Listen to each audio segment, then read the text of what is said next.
क्या virgin birth वाकई में एक चमत्कार है? Is it miraculous? बहुत सारे लोगों का दावा है और कहते हैं कि वर्जिन बर्थ यानी कि कुंवारी द्वारा बच्चा जनना ये कोई बड़ी बात नहीं और इसमें कोई मिरेकल नहीं है। आप उसको बोलोगे ऐसे कैसे बोल सकते हो?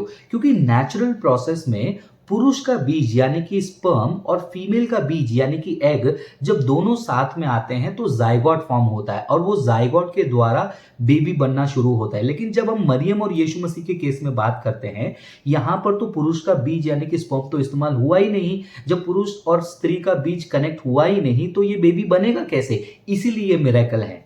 सामने वाला तुरंत आपको रोकेगा और कहेगा इसमें कोई बड़ी बात नहीं है, क्योंकि साइंस की दुनिया में ये संभव है। और वो आपको एक नया वर्ड इंट्रोड्यूस कराएगा और कहेगा पार्थेनोजेनेसिस। इनवर्टेब्रेट जानवर जो होते हैं यानी कि जिनको रीढ़ की हड्डी नहीं होती है, कुछ इंसेक्ट, कुछ बीज, स्पेसिफिकली ड्रोन बीज, उन जानवरों में पार्थेनोजेनेसिस का एक क्षमता होता है। पार्थेनोजेनेसिस में होता क्या है? यहां पर जो फीमेल होती है उसके अंदर ये कैपेबिलिटी होती है कि वो बिना किसी पुरुष के इंटरवेंशन से अपने एग को फर्टिलाइज करके वो अंडा दे सकती है यानी कि बच्चा पैदा कर सकती है। तो सामने वाला आपको कहेगा कि यहां पर भी तो पुरुष का इस्तेमाल नहीं हुआ है, फीमेल अपने आप से बच्चा दे रही है। तो पार्थेनोजेनेसिस के नजरिए से वर्जिन बर्थ पॉसिबल है। अगर आप कहते हैं यहां पर पुरुष का बीज इस्तेमाल नहीं हुआ और आपके बाइबल के अनुसार मरियम का स्त्री का बीज इस्तेमाल हुआ, तो वो पार्थेनोजेनेसिस का केस है, मिरेकल नहीं है। अब हम क्या करेंगे? क्या साबित कर सकते हैं कि वर्जिन बर्थ मिरेकुलस है या फिर साइंस के हिसाब से हम मान लेंगे? अगर आप साइंस के हिसाब से मानते हैं तो मिरेकल वाला क्लेम तो हमारा चला जाएगा, उसका जवाब हम आगे देखेंगे। लेकिन अगर आप इस बात को मानते हैं कि पुरुष का बीज इस्तेमाल नहीं हुआ लेकिन स्त्री का बीज यानी कि परमेश्वर ने मरियम के एग को इस्तेमाल किया यीशु मसीह को बेबी बनाने के लिए, तो यहां पर थियोलॉजिकल प्रॉब्लम भी आता है। कई सालों तक मैं भी ये मानता था कि पुरुष का जो बीज है वो तो इस्तेमाल नहीं हुआ लेकिन परमेश्वर ने मरियम के एग को फर्टिलाइज किया होगा। और जब इसके ऊपर मैं स्टडी कर रहा था तो मैं हैरान हो गया। बहुत अच्छे अच्छे और टॉप लेवल के थियोलॉजियंस और अपोलोजिस्ट इस बात को मानते हैं कि परमेश्वर ने बहुत ही मिरेकुलस तरीके से मरियम के एग को फर्टिलाइज किया और उसके द्वारा यीशु मसीह को जन्मने को दिया। अगर ये बात सच है, साइंटिफिक तरीके से हम इसको कभी भी मिरेकुलस प्रूफ नहीं कर पाते हैं, लेकिन थियोलॉजिकल प्रॉब्लम ये है। पिछले वीडियो में हमने ये देखा कि परमेश्वर ने पुरुष के बीज को इसलिए इस्तेमाल नहीं किया क्योंकि अगर पुरुष का बीज इस्तेमाल होता है तो यूसुफ के द्वारा पाप जो है यीशु मसीह के अंदर जाएगा। लेकिन वर्जिन बर्थ का रीजन ही यही था कि यीशु मसीह निष्कलंक और पाप रहित जन्मे। लेकिन यहां पर अगर परमेश्वर ने मरियम के एग को इस्तेमाल किया तो भी प्रॉब्लम है, क्योंकि मरियम के एग के द्वारा भी पाप जो है यीशु मसीह के अंदर आ सकता है, क्योंकि वो सारा डीएनए ट्रांसफर यीशु मसीह के अंदर आ जाएगा। क्योंकि फीमेल बीज एग के अंदर जो है हाफ सेट का जो क्रोमोसोम होता है वो होता ही है। लेकिन जब हम बाइबल को पढ़ते हैं, बाइबल रोमियो की किताब 5वां अध्याय 12 वचन में क्लियरली कहती है, एक व्यक्ति के द्वारा पाप दुनिया में प्रवेश किया और वो पाप सब में फैल गया, मृत्यु को लाया।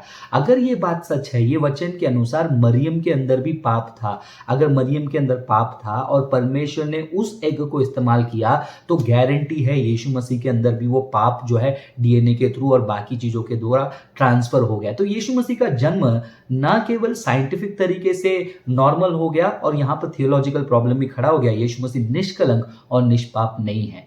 तो मेरा जवाब यहां पर यह है कि जैसे परमेश्वर ने पुरुष के बीज का इस्तेमाल नहीं किया, वैसे ही परमेश्वर ने यहां पर मरियम के एग का भी इस्तेमाल नहीं किया। ध्यान से सुनिए, यहां पर परमेश्वर ने मरियम का एग भी इस्तेमाल नहीं किया।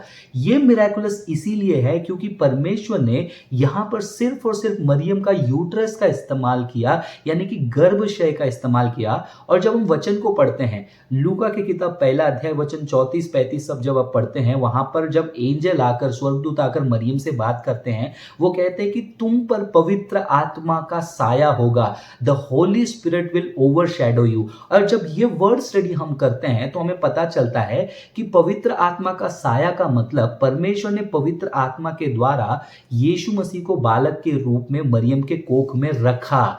तो यहां पर ना पुरुष का बीज ना स्त्री का बीज का कोई कनेक्शन हुआ, वहां पर उसके कोख में यीशु मसीह को रखा गया। क्योंकि वचन के अनुसार जब हम यशाया को पढ़ते हैं, वहां पर लिखा है कि हमारे लिए एक बालक दिया गया और ये बालक उस समय में अस्तित्व में नहीं आया, वो यीशु मसीह है जो परमेश्वर है, अनंत अनंत काल के लिए है, वो वहां पर बालक बन के मरियम के कोख में गए।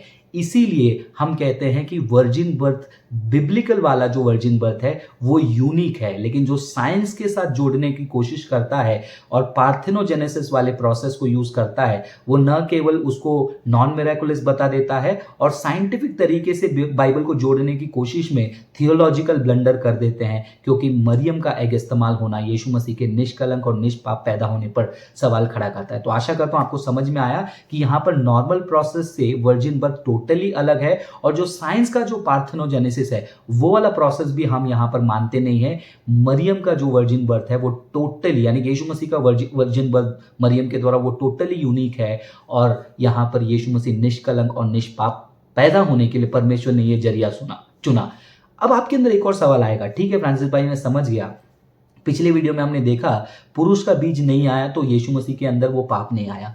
यहाँ पर हम जानते हैं कि यहाँ पर हमने सीखा कि मरियम का बीज इस्तेमाल नहीं हुआ, एग यूज नहीं हुआ, तो यीशु मसीह के अंदर पाप नहीं आया। लेकिन आपने अभी कहा कि मरियम के कोख में यीशु मसीह बढ़े।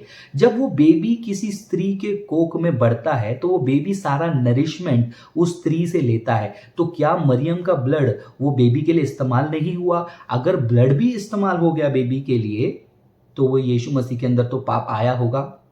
तो क्या यीशु मसीह के ब्लड में मरियम का ब्लड मिक्स हुआ या नहीं हुआ? क्या यीशु मसीह सही में पाप रहित थे? क्या वर्जिन बर्थ एक्चुअल में यूनिक है? क्या हुआ यीशु मसीह के साथ उस कोख में? इस सवाल का जवाब हम अगले वीडियो में देखेंगे।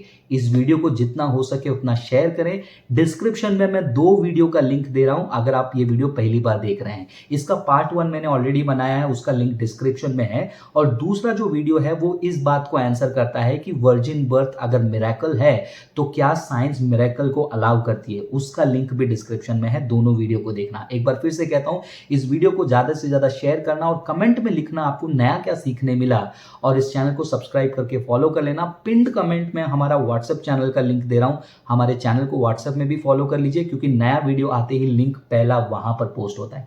मिलेंगे अगले वीडियो में और सीखेंगे क्या वाकई में यीशु मसीह मरियम के कोख में बिना पाप के पले।